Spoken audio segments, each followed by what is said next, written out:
Hi, everyone. Welcome to our Chapter 12 lecture on gender and sexuality.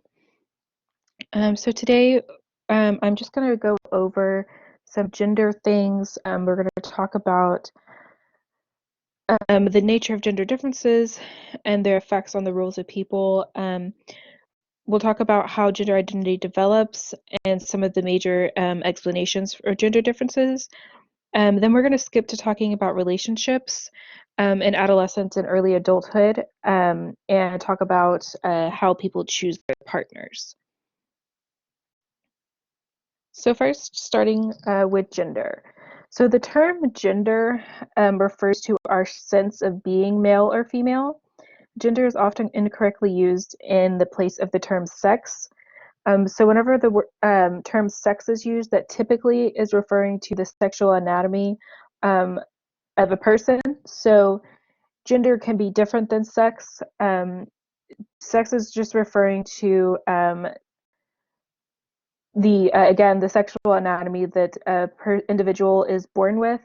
And I know that even then it's not necessarily that simple. When you go back to, I think it was in chapter 1 or 2, and all the different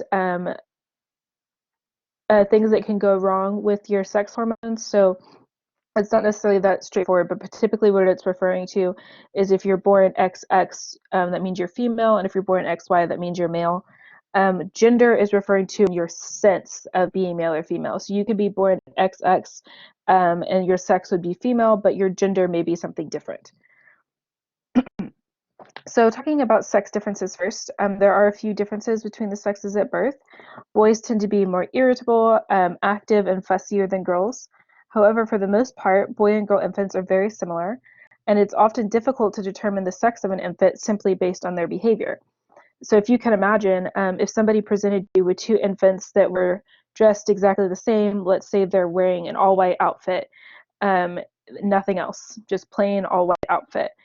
It would probably be really hard to tell which one was a boy or which one was a girl, just based on that alone, just by watching them. So any kind of sex differences we see or gender differences tend to be more prescribed on the infant by the parents. So we do things like, I have the picture here of just the color differences. So for your an announcement, if it's a boy, it's usually in blue, and if it's a girl, it's usually in pink. And we see that in like the type of clothes that we buy them, the color that we paint their room, the toys that we pick out for them.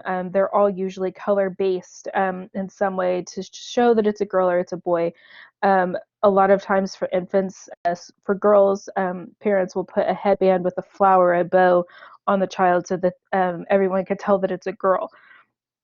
So we start that really young. These gender stereotypes and rules, we put that on children literally as soon as they're born.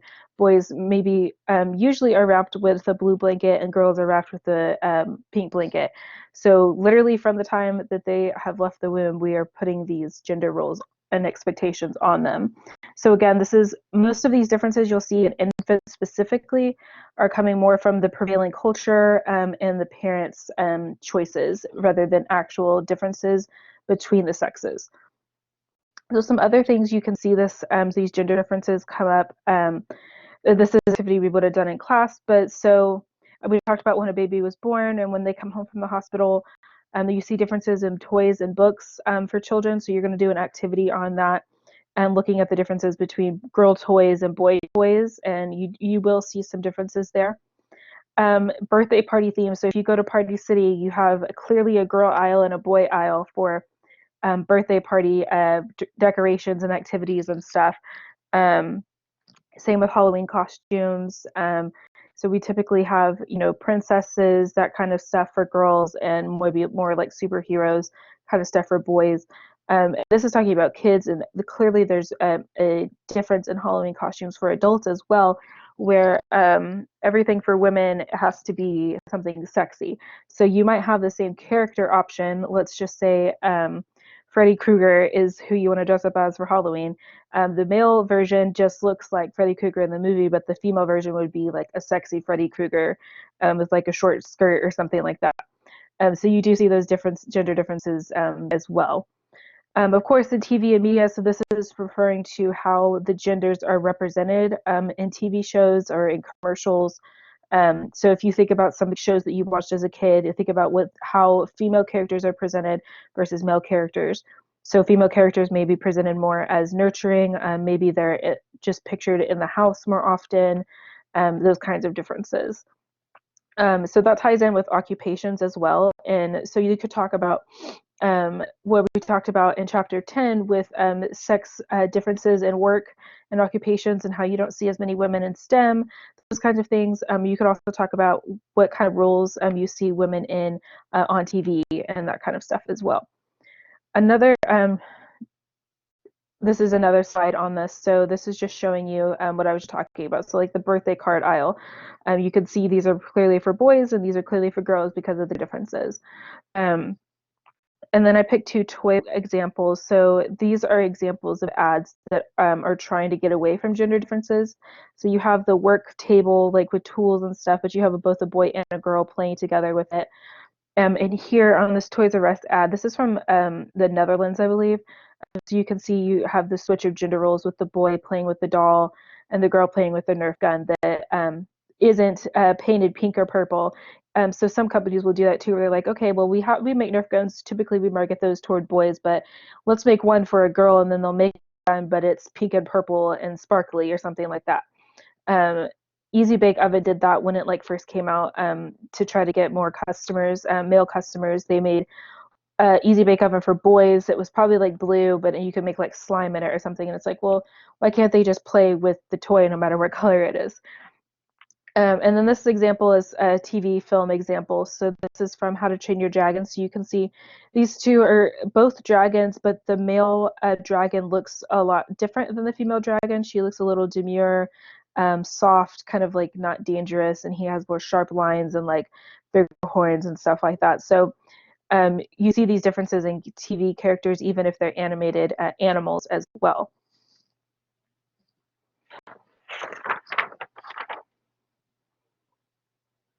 Okay, so just a couple more things on this. These kinds of differences more clearly emerge as children grow older, including their preferences for toys and independence and stuff like that. So like I've been saying, parents treat boys differently than girls.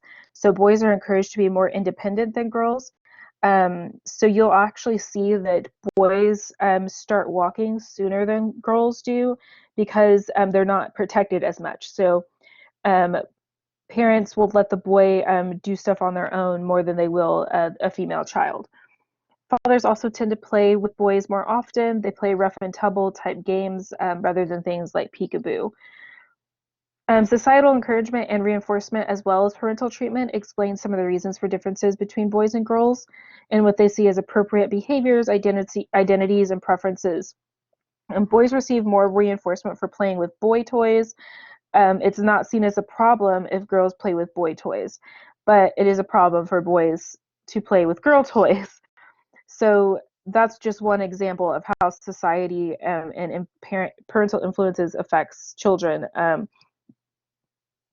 Boys are reinforced for playing with the correct toy. So there is an example from Friends where Ross's son was playing with Barbies and he was trying to get him to play with a GI Joe instead. That happens more often with boy children than it does with female children. It's more acceptable for girls to act like boys, whether it's the way they dress, the way they act, the types of toys they play with. It's typically not discouraged.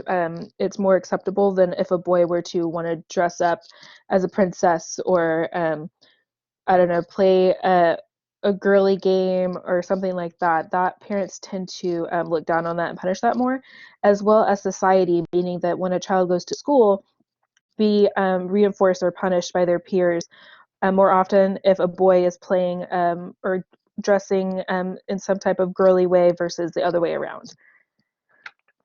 There's also, of course, a biological explanation. So hormones play a role in inducing differences between males and females. So the hormones we're talking about here are androgens for boys and estrogens for girls. Now, everybody has both. It's just that boys tend to have more androgen and girls have more estrogen. So whenever those hormones they can affect behavior. So what one study had found was that if girls are born with higher levels of androgen, then you tend to see them act more like tomboys. And the same applies for boys. So if boys are born with more estrogen, then you tend to see them lean towards more feminine typed behavior. Okay, so now let's move on to talking about gender identity. Oops, sorry. Gender identity. Okay. So differences in the ways boys and girls are treated begin at birth, continue during the preschool years, and extend into adolescence and beyond. So therefore, gender, again, in the sense of being male or female, is established in young children. So by the age of 2, children label themselves and those around them as male or female. So that's preschool age. So by the preschool years, children already know their sense of gender, and they can label other people as well as male or female. One way that gender is manifested is in play. So during the preschool years, boys increasingly play with boys and rough and tumble games, and girls spend more time in organized games and role playing. Girls tend to play with girls, and boys tend to play with boys. So you see that sex separation, and each sex participates in a different type of play. Boys being more rough and tumble, and girls spending more time doing like role play type games. Gender, when you see these gender separations, that outweighs ethnic variables when it comes to play in most countries. So even if the child is of a different ethnic background, they would still prefer to play with children that are their same sex, meaning that let's say you have a classroom that's mostly white children, and you have one Hispanic boy in the class and one Hispanic girl in the class. He would rather play with the white boys than play with the Hispanic girl because of this gender separation at this age. So it outweighs ethnic variables. Preschoolers also begin to develop strict expectations about appropriate behaviors for girls and boys. So they are often more stereotyped than adults and less flexible in preschool than any other time period. That's just because of the way that their brains, the stage of development the brain is in right now. So they have these very strict expectations. Um, this strong adherence to stereotypes increases until age 5 or so, but still remains somewhat rigid years later. Like adults, preschoolers expect males to be more independent, forceful, and competitive, and expect females to be warm, nurturing, expressive, and submissive. These expectations provide the lens through which preschoolers see the world and in turn affects their behavior, as well as how they interact with peers and adults. So, for example, if you had a bunch of preschoolers and maybe they have one male teacher and one female teacher watching them at recess, um, and let's say a kid falls down and gets hurt, they may be more likely to run to the female teacher to look for that nurturing and help instead of the male teacher because they have stereotyped females to be nurturing and that submissive, those kinds of things that we typically think of as stereotypes of females. Okay, so now moving on to explaining gender differences. So can we come back to our 4 different theories that we've been talking about all semester. So starting with biological perspectives, if you're using the biological lens, you would argue that physical characteristics associated with the different sexes, hormone differences, and differences in the structure of female and male brains might lead to gender differences. So like we already talked about, hormones have been found to affect gender-based behaviors. And I told you that about the study about the androgens and estrogens.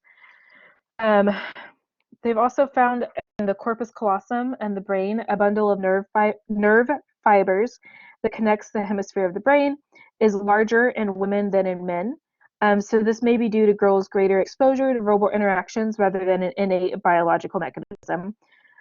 Thus, these findings do not rule out the possibility that environmental experiences may bring about biological differences. So that one's not too clear, but they do know that that part of the brain is bigger in women than in men. And then the evolutionary approach supports that gender differences have served the biological goal of survival of the species. And stereotypical roles ensure attraction and reproduction as well as nurturance of offspring. So, as always with evolutionary, it's saying that these differences have somehow led to survival. So that's why we still see them in humans today. From the psychoanalytic perspective, this attributes gender differences to the satisfaction of biological urges. Preschool children are experiencing the phallic stage. This is going back to Freud, when children's pleasure focuses on genital sexuality. The end of the stage is marked by the conflict around age 5, when children note the anatomical differences between males and females and identification, the process by which children attempt to be similar to their same-sex parent, incorporating the parents' attitudes and values and such. So essentially what this is saying is that boys start to act like their father and girls start to act like their mother. But it's coming from some weird Oedipal conflict where boys are experiencing castration anxiety and girls are experiencing penis envy. So again, that's why we don't usually use this theory. So moving on to social learning. Again, this theory argues that children learn gender-based behavior and expectations from direct training and from their observation of others. This includes children's experiences with gender messages presented by the media. These images and messages mostly represent women and men in stereotypical ways. So that's the pictures I have up here is, the boy learning from his father how to shave, and the girl learning from her mother how to apply makeup, it looks like. So basically just they learn by watching. So similar to what Freud had said, girls start to act like their mom and boys start to act like their dad, and they learn that way. But obviously, not every child grows up with both parents. So that doesn't mean that if a boy grows up without his father, that he doesn't know how to act like a boy, right? So they still learn those things even in the absence of parents.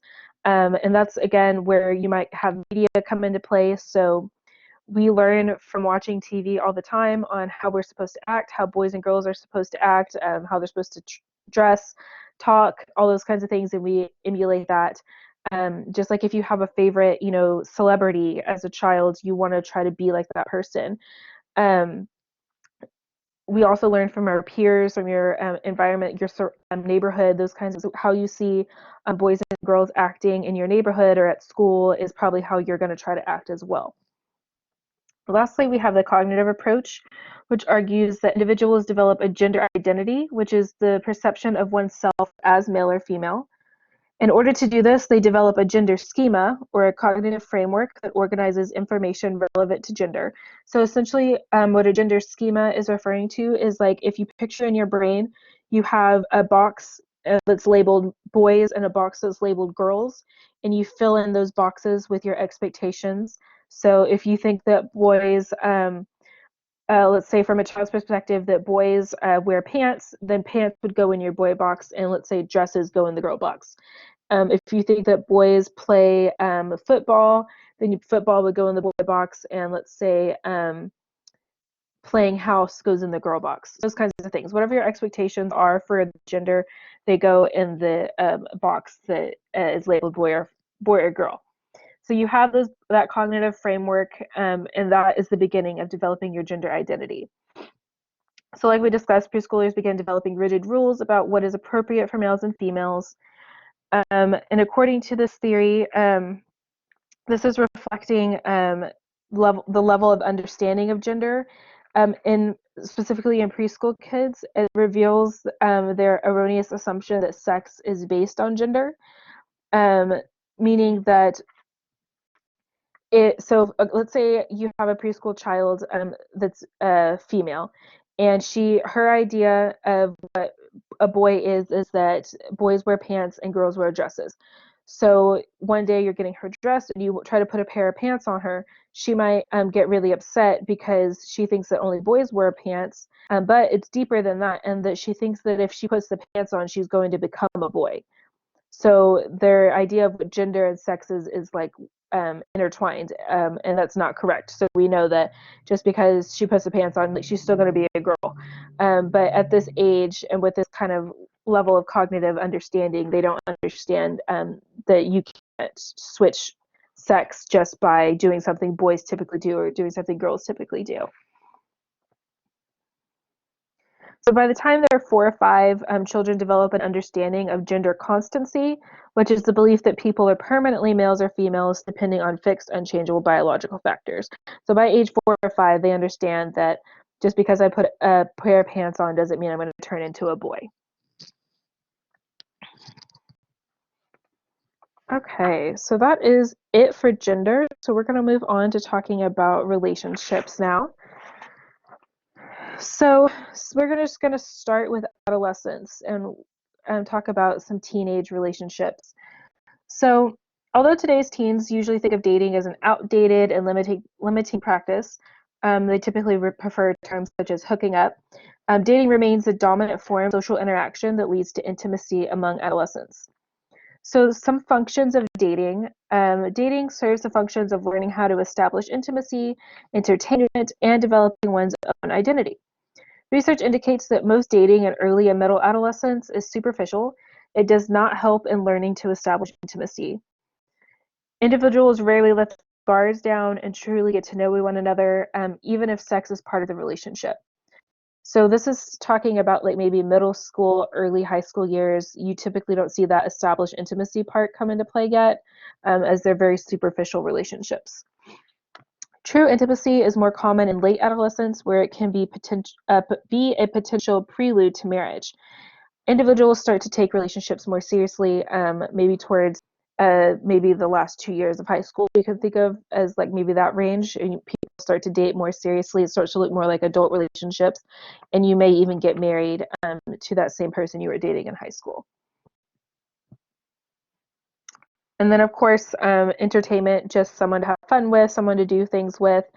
And then developing identity can help you determine who you are, what you like in a partner. It may help with your sexual identity.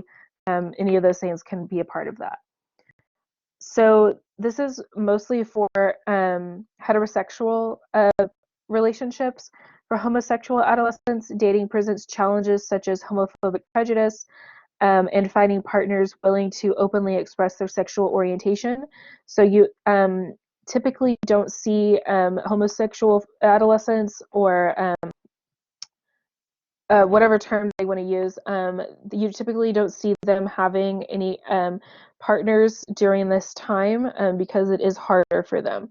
So they may date someone of the opposite sex just to forget what their sexuality is, or just to try to hide the fact that they are homosexual. You tend to see that happen a lot as well.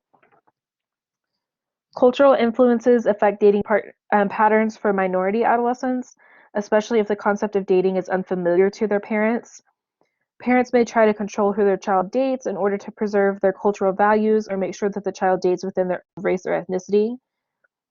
The parents may be unfamiliar with dating if they come from a culture where they had an arranged marriage. They have no experience dating, so they're not really sure what it is and what the rules are, what the expectations are, and that can lead to some issues, especially if the teenager has adopted more Western ideas of dating and expectations. Okay, so that's teenagers. Let's move on to young adulthood. So young adulthood is a time of relationship formation. Remember that Erickson's theory regards young adults as being in the intimacy versus isolation stage, which is a period of young adulthood that focuses on developing close, intimate relationships with others. Many young adults link their happiness to their relationship status, and many people in US culture are looking for love and would not get married to someone that they did not love. So knowing that, how do we define what love is? Not all love is the same. So obviously, like if you have a partner or have had one in the past, you know that you love them in a different way than you love your mom or that you love your dog. So there are different types of love. So passionate or romantic love is a state of powerful absorption in someone. It involves intense interest and arousal and caring for another's needs. Companionate love is the strong affection we have for those with whom our lives are deeply involved. So that's the difference between loving your partner and loving your mom, is passionate and then companionate love. But this theory, Sternberg's triangular theory, is hypothesizes that love is made up of 3 components. So the 3 components here are intimacy, passion, and decision or commitment. So you can read the definitions of those there. But basically, you can combine these in different ways to make different types of love. So intimacy is feelings of closeness. Passion compromises the emotional drives relating to sex, physical closeness, and romance. And then decision and commitment embodies both the initial cognition that one loves another person and the longer term determination to maintain that love. So there can be 8 different combinations. So the first one is non-love, which occurs in the absence of all 3 components. So this is, for example, how you would feel about people you have no relationship with, such as maybe your waiter at a restaurant. So that's non-love. Next is liking, which develops when only intimacy is present. So this could be like a close friend, like your best friend would fall under liking with intimacy because you don't have passion or commitment. Infatuated love exists for those who only feel passion. So this is a relationship based on sexual attraction. Empty love is when only decision or commitment is present. So this could be arranged marriages or couples who are only staying together because they have children together. So that again is empty love. Romantic love occurs when both intimacy and passion are present. So this is typical of new relationships where everything is going well, but no future plans have been made. You're not moving in together. You're not planning to get married, anything like that, but everything's going good. Companionate love is when intimacy and decision slash commitment are present, but there's no sexual attraction. So sexual attraction is no longer present, but you still enjoy each other's company. Fortuitous love exists when passion and decision slash commitment are present. So you have passion and decision slash commitment. So this is, for example, somebody like you've just met 2 weeks ago and you decide to move in together or you decide to get married. So you don't have that closeness yet, but you have the passion and the commitment. And then the last one is consummate love, which is where you have all 3 components present. So that would be like a loving, sexually vibrant, long-term relationship. So those are Sternberg's different types of love based on his triangular theory. Okay, so now let's talk about how we actually choose our partners. Okay, so there are a couple different theories talked about in your textbook. There are some sex differences in how we choose our partners, like the things that we look for. So you could probably make a list right now of like your 5 top traits that you are looking for in a romantic partner. And I asked you guys to do that and then look to see what the females wrote, what the males wrote, you'd probably see some clear differences. And in your textbook, it talks about it a little bit too. Men more than women prefer a marriage partner who is physically attractive, and women prefer a marriage partner who is ambitious and industrious. Your textbook talks about how David Buss, who's a psychologist over at UT Austin, believes that we are programmed to seek out mates who will maximize the availability of beneficial genes. So if you're basically what this is saying is that when you're looking for someone to have sex with, essentially, to have children with, you want someone who is going to have really good genes so that you have a healthy, successful pregnancy and a healthy baby. So you want someone who's going to be attractive, because everything we find attractive about people is basically signaling that they have good genes. So if you look sick, you're not really going to attract a lot of mates because you don't want to have a child with someone who's sick, or who has some kind of disease or something like that. And if you dig into this more, you can see like the female body shape. If you have certain like kind of like that hourglass shape, it gives a signal that you are young and you're healthy and you can carry a child full term.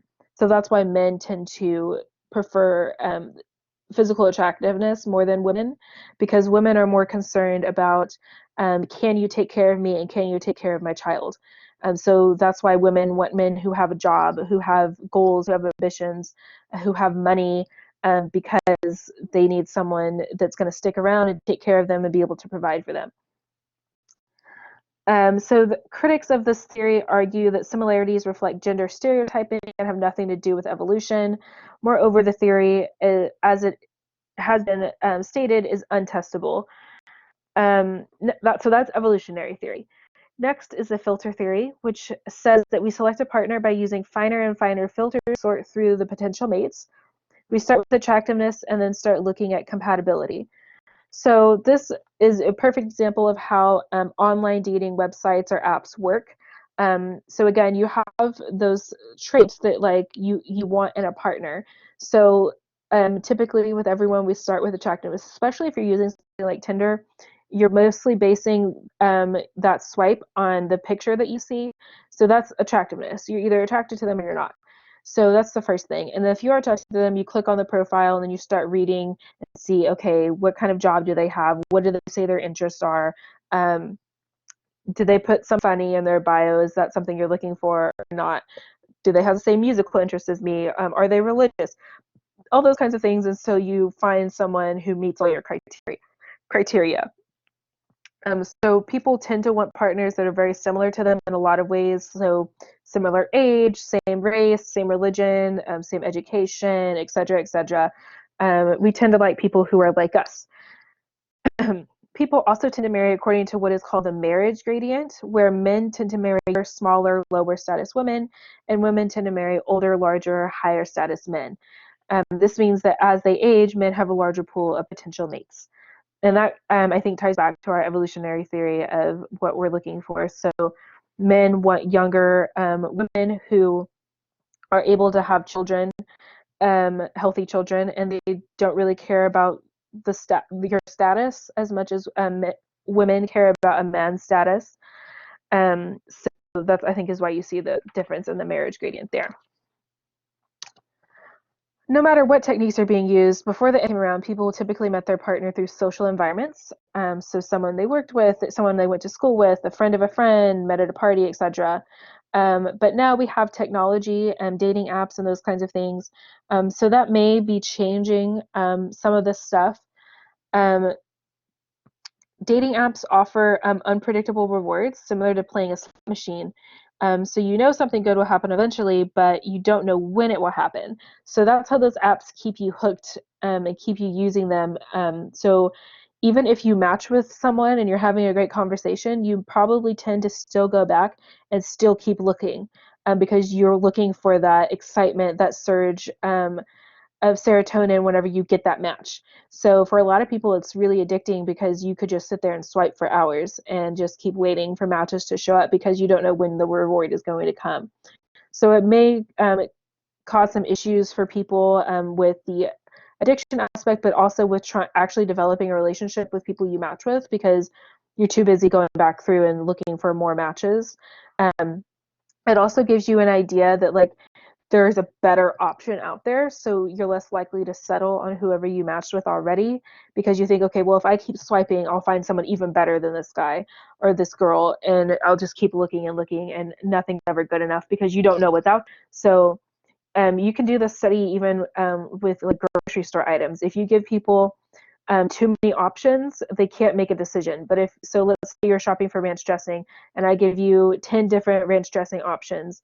You're less likely to make a decision and be confident in that decision than if I only gave you two options. So that's what dating apps have done. Like on a positive side, you can connect with people you probably would never meet before because you have so many people to connect with. But that's very overwhelming for our brains and is likely to lead you to just keep swiping and never actually make a real connection. Okay, so this is actually the end of our lecture for today. So be sure you read the chapter for the rest of the stuff that I didn't know about.